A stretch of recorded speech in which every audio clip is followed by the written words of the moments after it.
Today's episode is brought to you by Factor. The holiday season can be such a jam-packed, busy time. And you might be thinking, how am I going to fit in nutritious, flavourful meals to fuel me on these crazy busy days? Factor is America's #1 ready-to-eat meal delivery service. And they can help you to eat well for breakfast, lunch and dinner by offering chef-prepared, dietitian-approved, ready-to-eat meals delivered straight to your door. Sometimes when life gets too hectic, meal prepping ends up taking a back seat. But with Factor, you can skip the meal planning, the grocery shopping, the chopping, the prepping, the cleaning up, etc. and get Factor's fresh, never frozen meals delivered to your door. They are literally ready in 2 minutes. So all you have to do is heat it up and enjoy. You can choose from over 35 chef-crafted meals every single week. And these meals can be chosen to meet your specific preferences. So whether you are vegan or veggie or you want extra protein, whatever it is, head to factormeals.com/reallifeghoststories50 and use code reallifeghoststories50 to get 50% off. That's code reallifeghoststories50 at factormeals.com/reallifeghoststories50 to get 50% off.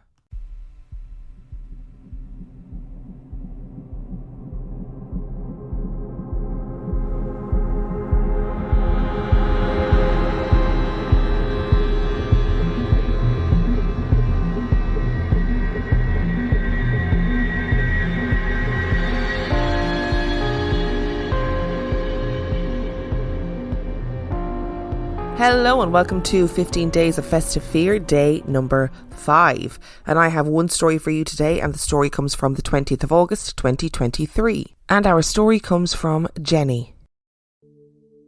I do feel a little more versed than the average person with my experiences of death and the human psyche, as I've worked in the ER for the past 13 years. But I certainly don't pretend to know anything about the afterlife or after consciousness as we break free from our material bodies. I thought sharing a few of my stories seemed appropriate as to pay it forward. I lost my best friend Kate when we were 19 to a car accident. She was the life of the party, so full of never-ending energy and a beautiful soul inside and out. Immediately after she passed, we could tell she was in limbo. At her house, she would flicker the lights with fervour as if she was responding to our conversations and answering questions. I, her family and other friends all experienced her afterlife light communications until one day, after the funeral, she was gone. About 4 years later, I had become deathly ill overnight with a kidney infection. I was septic when I arrived at the hospital and stayed for 3 days. My boyfriend Josh never left my side. When I got home, I frailly got into the bathtub and thought about what I had just been through, and I thought about Kate. I looked up at the overhead light and said, "Well, are you going to talk to me?" And the light flickered purposefully, and she was back in my time of need. I cried with sorrow and relief, a juxtaposition of emotions, as I missed her so much, and that she had obviously been there the whole time, then gave me the reassurance that I needed. Then she was gone again. A few years later, I too lost the first love of my life, Josh. We were in our early 20s when we met and fell in love quickly. He was the kind of man everyone was drawn to, such charisma with a heart of gold. There was not a person who didn't like him, and he made everyone he spoke to feel heard and special. He was diagnosed with a rare stage 4 paediatric cancer and fought the fight like a champ for a year until ultimately cancer won. So strange for a young man his age to contract this type of cancer. I'm sure they are still studying his tissue samples in the ongoing research today. My afterlife death experiences with him are always comforting. Of course, I miss him madly, as we are confined to our own dimensions at this point in time, but I know I will see him again. When we were talking of his impending death, I said to him, "Please send me a sign if you can." I figured if Kate could do it, then surely he could too. We had read stories of other loved ones sending personal signs in preparation for the inevitable. So we decided a single white rose would be it. Well, he passed, and no white rose. Of course, we didn't know the practicalities or stipulations of the afterlife, but no white rose, no sign at all. And I was heartbroken again. Perhaps because Kate's life was ripped away in an instant with her energy so strong, she was able to manipulate those lights. While Josh's passing was a slow, drawn-out process, his energy snuffed out in the end. A peaceful, planned transition, as opposed to a violent one. Truly compelling, as I've often pondered this. Of course, there are times when I'm thinking of him or her and a certain song comes through my shuffle or the radio. What appears to be a common practice that many have experienced. But these next few instances are just too coincidental to not believe. Dare I say signs? Signs that we did not agree upon, but much needed at the time. Firstly, while Josh and I were together, he had bought me 2 beautiful and simple rings, which I picked out and adored, as us kids were not made of money. The first ring was given to me on my birthday, white gold with a small chipped diamond in the middle as part of the band. There were no prongs to showcase the minute detail of the diamond, and I loved it, as it reminded me of a belt buckle on my finger. The second ring was for our anniversary, another white gold with a row of small diamonds in the band, and they kind of matched on purpose. I liked to wear them stacked together on my middle finger. After he passed, I decided to bind them together so I would never lose one or the other. I took them to the jewellery store where we bought them to have it done. A simple procedure.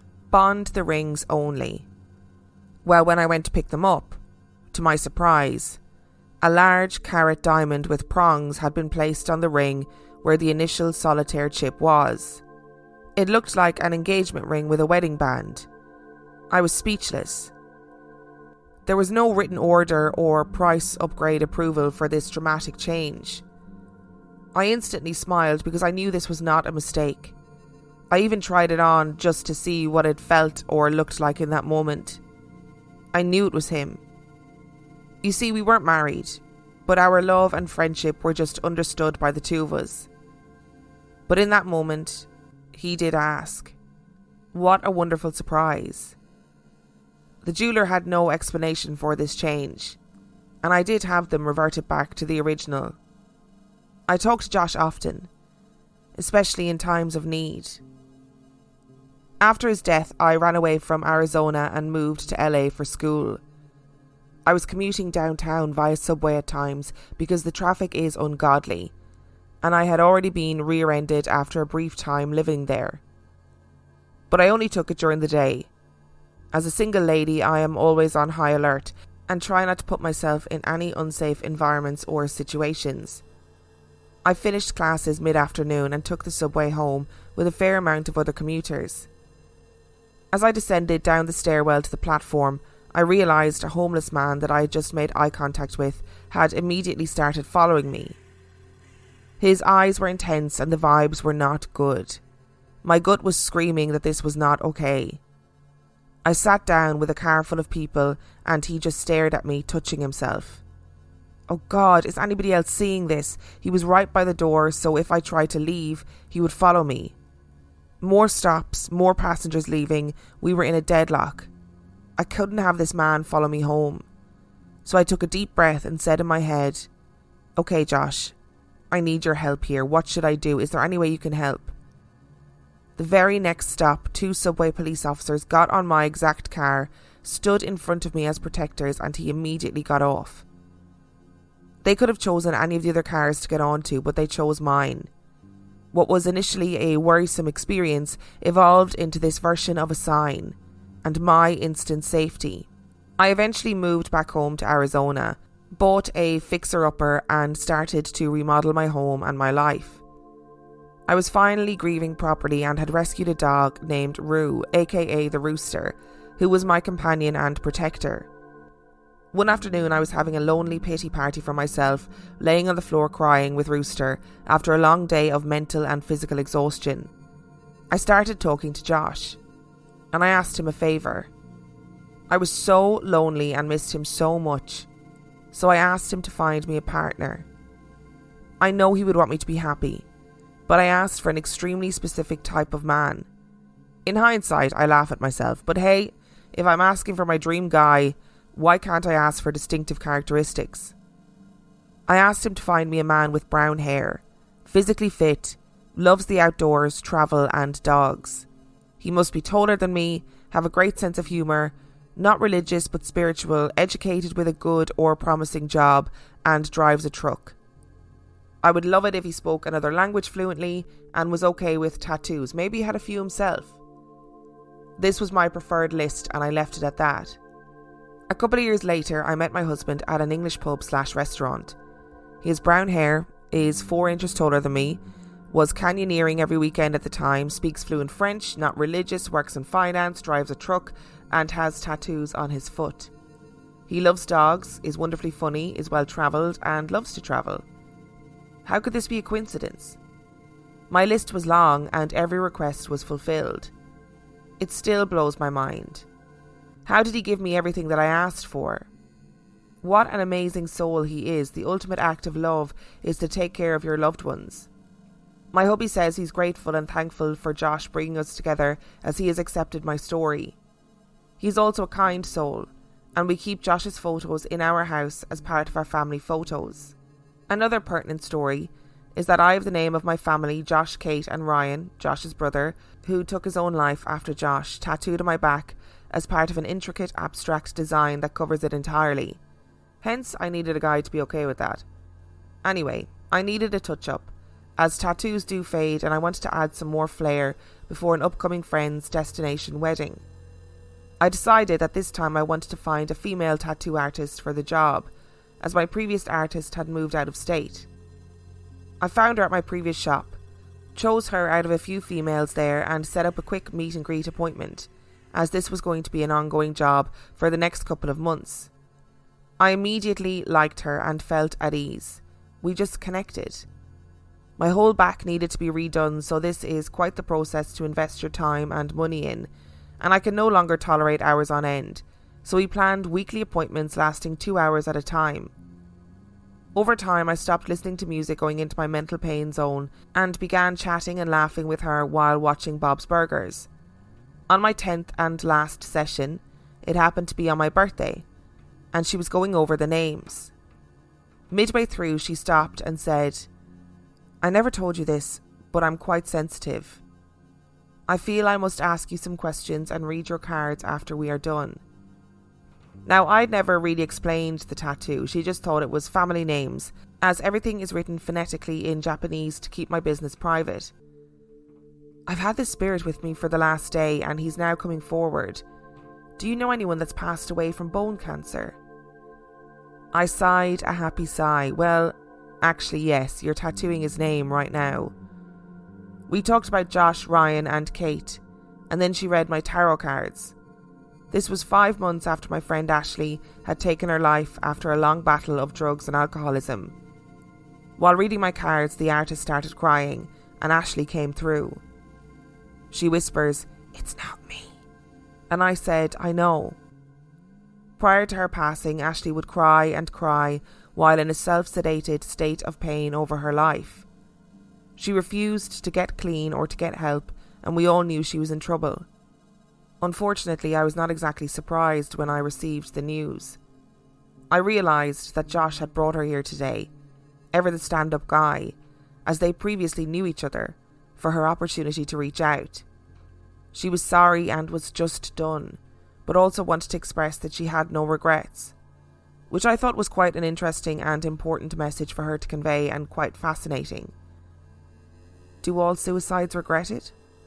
Apparently not. Fast forward to this year, which prompted me to write to you. Love never dies. I was working in the garden picking up weeds and dog poop when all of a sudden there was a single white rose laying in my yard. It was from a store, still wrapped as if someone had just tossed it over my fence. What's strange is that I didn't hear anyone outside my fence, and I hadn't seen it earlier. But poof, There it was when I was wrapping up my duties. I picked it up, perplexed. Honestly, I haven't thought about the white rose promise as it's been 20 years since he passed. 20 years. I was walking back to the kitchen to find a proper vase when it hit me. But still, who would throw a single white rose into my yard? Nobody was around. Could it really be? I could easily brush this off, but the rose did not behave like most flowers. I usually like to have fresh flowers on my kitchen island, so I'm well versed in the life cycle of fresh cut flowers, but this rose was different. It was a little wilted at first, then became bursting with life, with water and air conditioning. It bloomed, and then froze in time. Most flowers wilt and droop. If you want to try and preserve a flower, it needs to be hung upside down to dry, which I had done with a previous bouquet from Josh until it finally crumbled to dust. This rose dried itself upright into perfection and still sits on my kitchen counter today. I just could not believe it. A few months later, I met with a somewhat famous local medium. Now, I, like you, have seen a few terrible psychics and had basically written them off. But after my positive, unsolicited tattoo experience and the recommendation from my sister-in-law, I took the chance. It took 4 months for an appointment, seemed legit, and was already made prior to receiving the rose. Before the appointment, I sat in my car and cleared my head and told Josh, "Mention the rose if it's from you." Well, the reading was the best I have ever received and filled me with joy. Yes, she mentioned the rose out of nowhere, a necklace I wear that has Kate's and Josh's names, and confirmed that Josh was caring for my dogs that have passed, including Rooster, as I asked him to do so. I also found out that Josh's sister also has a dog named Rooster, interestingly enough. Kate also came through in her true high energy verse. My grandmother, and again Ashley, who is still healing but no longer crying and still has no regrets. Now, I am by no means a proponent for suicide, but thought for those of us that know someone who has, which feels like everybody knows somebody these days, to give them a sense of calm and understanding. Perhaps their loved ones are also healing on the other side and are at peace with their decision. And to never forget that love never dies. Jenny. Written and sent on the 20th of August, Josh's birthday. Jenny, this is such a beautiful story, and thank you for taking the time to sit down and write it, because I recognise and understand, and that same goes for everybody, you know, when you're writing about people who you've lost. I'd imagine it's quite hard to sit down and put all these stories together and sit down and physically write it and revisit that time of your life. So thank you. There's sort of very little I can say about these stories that I haven't said 1,000 times before, but it is so beautiful to know that people continue to write in and have experiences where their loved ones are looking after them from the afterlife, whatever that looks like, and to be able to say, hey, I've gotten these signs, I've been looked after. And I guess it's another one of those stories that kind of highlights the fact that you can ask for things. Sometimes you might get exactly what you want, like a tall man that's fluent in French, and other times it might take a while and it might come in a form that you didn't quite expect. But if it brings you comfort and if it brings you joy and brings you a sense of peace and looks after you, then that's what's important. I will say as well, for the purpose of this story, that Jenny sent in pictures of the white rose, and it honestly, it looks like an ornament. Like, it looks like somebody has bought it and it's been designed to look that way. It baffles me that it's a real rose that has just naturally dried out in that way. And I hope finally that if there are people listening, of course there are people listening who have lost people to suicide. I know that everybody's experience is completely different. I personally, thankfully, haven't had experience with losing somebody to suicide, and I can't imagine what that feels like, but I do hope that perhaps somebody listening has taken some comfort that maybe the person that they have lost is healing on the other side. Thank you so much to Jenny for sending in your stories, and thank you for listening. Remember, the last story came from August the 20th, 2023. If you would like to send in your story, you can do so by emailing it to reallifeghoststoriespodcast@gmail.com. You can also check out the website reallifeghoststoriespodcast.com.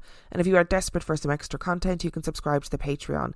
That is patreon.com/reallifeghoststories, where for $5 a month or $2 a month, you get access to heaps of extra content, as well as every single main and mini episode completely ad-free. And on that note, I shall see you tomorrow.